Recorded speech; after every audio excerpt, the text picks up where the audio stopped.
Hello बच्चों, कैसे हैं आप। मैं आपकी टीचर सुमन शर्मा एक बार फिर से अपने चैनल पर आप सभी बच्चों का स्वागत करती हूं और आशा करती हूं आप सभी बच्चे बिल्कुल ठीक होंगे, मस्त होंगे और प्रसन्नचित्त होंगे। आज मैं कक्षा 5 पल्लव हिंदी पाठ्य पुस्तक से पाठ 3 सोने की फसल आपको समझाने जा रही हूँ। इस पाठ को शुरू करने से पहले मैं कहना चाहूँगी, जो बच्चे पहली बार इस लिंक से जुड़े हैं प्लीज़ वो इस चैनल को लाइक करें, शेयर करें और सब्सक्राइब करें, जिससे समय समय पर आपको हिंदी विषय संबंधी जानकारी मिलती रहे। तो बच्चों, पाठ शुरू करते हैं। पाठ 3 सोने की फसल। इसके लेखक हैं रंजन कुमार शर्मा रंजन। और इस पाठ का मूल भाव है, चतुर व्यक्ति कठिन से कठिन परिस्थितियों में भी विजय प्राप्त करता है। यानी कि कभी भी कैसी भी परिस्थिति हो, हमें घबराना नहीं चाहिए, हिम्मत से काम लेना चाहिए। इस पाठ के माध्यम से यही सीख मिली है। कहानी शुरू करते हैं बच्चों। बहुत दिन पहले मिथिला नगरी में राजा चंद्रकेतु का शासन था। उनकी रानी शीलमती एक धार्मिक एवं उदार महिला थी। उनके राज्य में चारों ओर सुख और शांति विराजती थी, यानी कि सुख और शांति थी। वे प्रजापालक एवं न्यायी राजा थे। प्रजा को अपनी संतान से बढ़कर मानते थे। प्रजा का हालचाल जानने हेतु वे अक्सर ही मध्य रात्रि के समय भेष बदल के नगर में भ्रमण किया करते थे। यानी आधी रात को भेष बदलकर अपनी प्रजा का हालचाल पूछते थे। एक रात जब वे अस्त्र शस्त्र से सजा हुआ होकर अपने 2 अंग रक्षक यानी खास आदमियों के साथ नगर का भ्रमण कर रहे थे, तभी 3 चोर नगर सेठ हीरामल के मकान में चोरी की नीयत से सेध मार रहे थे, यानी कि उनकी दीवार में छेद कर रहे थे। राजा ने जब तीनों चोरों को ललकारा तब वे भागने लगे, किंतु राजा के अंगरक्षकों ने उन्हें जा पकड़ा। तीनों चोरों को ले जाकर हवालात में बंद कर दिया गया, यानी जेल में बंद कर दिया। चूंकि राजा ने तीनों को चोरी करते हुए रंगे हाथों पकड़ा था, अतः उन्हें मृत्युदंड की सजा मिलनी तय थी। दूसरे दिन दरबार लगने पे राजा के सम्मुख तीनों चोर, जिनके नाम थे मंगल, अकलू एवं रामदत्त, लाए गए। राजा ने उनको फांसी की सजा सुना दी। आगामी पूर्णिमा को उन्हें सूली पर चढ़ाना था। आगामी मतलब आने वाली, सूली मतलब फांसी। राजा के सैनिकों ने उन्हें पूर्णिमा तक के लिए फिर कारागार में डाल दिया। रामदत्त, जो उम्र में मंगल और अकलू से छोटा था पर बहुत तीव्र बुद्धि का था, यानी बहुत ही तेज था, वह उनसे बोला, मरना तो है ही, किंतु मरने से पहले जीने के लिए कुछ अवश्य करूँगा। परंतु अकलू और मंगल को अपने बचने की कतई उम्मीद ना थी। आखिरकार पूर्णिमा का दिन आ ही गया। बारी बारी से वध स्थान, यानी जहां उन्हें फांसी देनी थी, ले जाकर मंगल और अकलू को फांसी दे दी गई। जब रामदत्त की बारी आई तब वह राजा के सैनिकों से बोला, जरा सरकार थोड़ा रुकिए, मरने से पहले मेरी अंतिम इच्छा है कि मैं अपने न्यायप्रिय एवं उदार हृदय महाराज का दर्शन करूं। राजा सैनिकों ने उसकी फरियाद राजा तक पहुंचा दी। राजा बोले, ठीक है, उसे मेरे सामने उपस्थित करो। फरियाद यानी प्रार्थना, क्योंकि उसको फांसी दी जा रही थी तो अंतिम इच्छा पूछी, तो उसने कहा, मुझे तो इतने नेक दिल राजा जी से मिलना है। जब रामदत्त को दरबार में राजा के पास ले जाया गया तब वह राजा से बोला, हुजूर, मैं सोने की खेती करने की कला जानता हूँ। मेरे मरने के बाद ये कला सदा के लिए समाप्त हो जाएगी। अतः मैं फांसी चढ़ने से पूर्व आपको सोने की फसल उगाने की विधि बतला देना चाहता हूँ। राजा ने उसकी फांसी स्थगित कर दी यानी टाल दी तथा प्रधानमंत्री को आदेश दिया कि रामदत्त जो जो कहे उस पर अमल किया जाए यानी फॉलो किया जाए। रामदत्त ने राजमहल के प्रांगण मतलब आंगन में जमीन का एक चौकोर टुकड़ा चुना।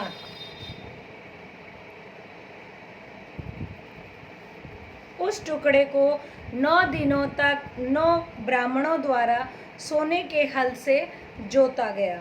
फिर सैकड़ों कुंवारी कन्याओं द्वारा स्वर्ग कलशों में गंगा जल भर के उसे सींचा गया। यानी पहले तो एक जमीन का टुकड़ा फिक्स किया गया कि कैसे कहाँ पर उसका काम होगा खेती का, और फिर उसको क्या किया गया, 9 ब्राह्मणों द्वारा सोने के हल से वो खेत को बाया गया और फिर कुंवारी कन्याओं के द्वारा सोने के कलश में पानी डाल के गंगा जल से उस मिट्टी को सींचा गया। राज जौहरी को आदेश हुआ कि वह सोने के छोटे छोटे टुकड़ों को बीज की शक्ल देकर तैयार करें। इस प्रकार सारी तैयारी कर ली गई। राज जौहरी मतलब जो सोने का काम करता है, रतन को परखता है, उसको कहा भाई बीज के आकार के छोटे छोटे सोने के आकार के बना दे बीज। अब राज्य के प्रधान पुरोहित से शुभ मुहूर्त निकलवाया गया। उस दिन राज्य के दूर दराज के इलाकों एवं नगर से नागरिकों की भीड़ राजमहल में एकत्रित हुई। नियत समय पे राजा चंद्रकेतु अपने सेनापति, न्यायाधिकारी, धर्माधिकारी एवं मंत्रियों तथा सामंतों के साथ उस जगह पधारे। चोर रामदत्त तो इसी शुभ घड़ी की प्रतीक्षा में था। उसने राजा से निवेदन किया कि वे अब सोने की फसल की बुआई करें। साथ ही साथ उसने यह भी निवेदन किया कि अगर किसी ने जीवन में एक बार भी कुछ ना चुराया हो तभी उसके द्वारा सोने की फसल उगेगी, अन्यथा सारा प्रयत्न बेकार चला जाएगा। यह सुनते ही राजा चंद्रकेतु ने अपना बढ़ा हुआ हाथ रोक लिया। वे बोले, नहीं नहीं, बचपन में मैंने एक बार चोरी करके मिठाई खा ली थी। उन्होंने सेनापति चंद्रचूड़ जी से आग्रह किया कि वे फसल को बोएं, परंतु उन्हें भी अपने विद्यार्थी जीवन में एक मित्र की पुस्तक चुराने की बात कह डाली। यानी पहले राजा को कहा कि भाई आप इस बीज को बोएं, पर मेरी एक आपसे अनुरोध है कि जीवन में एक बार भी गलत काम ना किया हो, चोरी ना की हो, तभी ये फसल उगेगी, नहीं तो सब बेकार हो जाएगा। तो राजा को ध्यान आया कि एक बार उसने बचपन में मिठाई चुरा कर खा ली थी। फिर उन्होंने अपने मंत्री को कहा। मंत्री ने भी बताया कि उन्होंने विद्यार्थी जीवन में अपने दोस्त की किताब चुरा ली थी। इसके बाद राजा ने क्रमशः धर्माधिकारी, प्रधानमंत्री एवं अन्य राज दरबारियों से निवेदन किया, परंतु सभी मुकर गए। यानी सबने ही इनकार कर दिया, क्योंकि कोई भी व्यक्ति ऐसा ना था जिसने अपने जीवन काल में कुछ भी ना चुराया हो।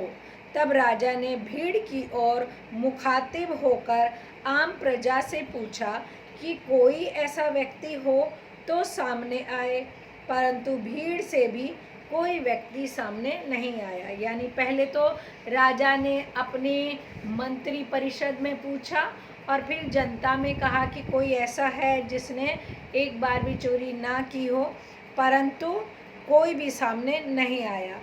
अब तो बड़ी विकट स्थिति उत्पन्न हो गई थी। यह बात सबके सामने प्रमाणित हो चुकी थी कि राजा से लेकर आम प्रजा तक सबके सब चोर हैं। कोई छोटा चोर है तो कोई बड़ा चोर है। यानी अब सबके सामने ये आ गया था कि सब ने एक ना एक बार चोरी अवश्य की है।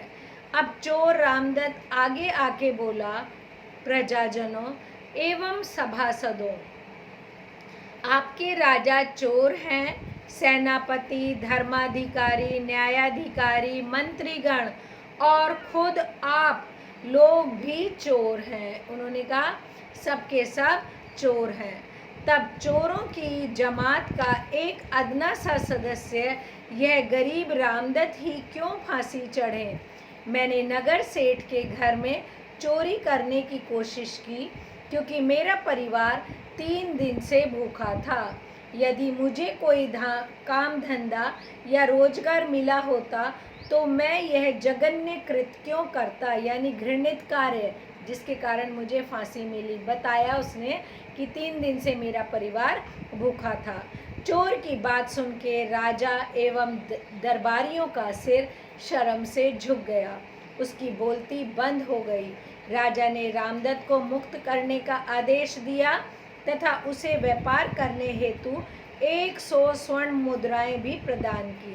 कुछ ही दिनों में रामदत्त मिथिला नगरी का एक संभ्रांत व्यापारी बनकर सुखपूर्वक जीवन बिताने लगा। जब उस चोर ने बताया कि किस कारण से उसने ये गलत काम करा तो सबका सिर झुक गया और राजा ने उसको आदेश दिया कि इसे छोड़ दो और उसे सोने की 100 मुद्राएं दी। उसने अपना काम शुरू करा और थोड़े ही दिनों में वो बहुत बड़ा सेठ बन गया। इस कहानी के माध्यम से रंजन कुमार शर्मा उर्फ रंजन जी ये समझाना चाह रहे हैं कि अगर व्यक्ति चतुर होगा तो कठिन से कठिन परिस्थितियों को भी विजय प्राप्त कर लेगा, जैसे इस चोर रामदत्त ने करी। एक बार शब्दों का अर्थ देखते हैं। विराजना यानी रहना, शोभित होना, लेस यानी तैयार सजा हुआ, अंगरक्षक यानी विशिष्ट व्यक्ति की सुरक्षा में लगा व्यक्ति, सेंध वह छेद जो चोर दीवार तोड़कर बनाते हैं या सुरंग, हवालात यानी जेल, रंगे हाथ यानी प्रत्यक्ष, सम्मुख यानी सामने, आगामी आने वाला, सूली यानी फांसी, फरियाद यानी प्रार्थना, हुजूर यानी श्रीमान, स्थगित करना यानी टालना, अमल यानी कार्य रूप में लाना, प्रांगण यानी आंगन, जोहरी यानी रतन परखने वाला। आई होप आगे आप देखिए। पुरोहित यानी कर्म कांड करने वाला, नियत यानी निर्धारित, मुकरना यानी इनकार करना, मुखातिब होना यानी सामने होना, विकट यानी भयंकर, जमात यानी भीड़, जघन्य कृत यानी घृणित कार्य, संभ्रांत यानी प्रतिष्ठित। आई होप ये कहानी आपको बहुत अच्छे से समझ में आई होगी कि कैसे सोने की फसल की खेती की गई। तो बच्चों एक बार पुनः आप इसे सुने, समझें और पढ़ें, आपको अच्छे से समझ में आ जाएगी। ओके बच्चों, बाय, टेक केयर।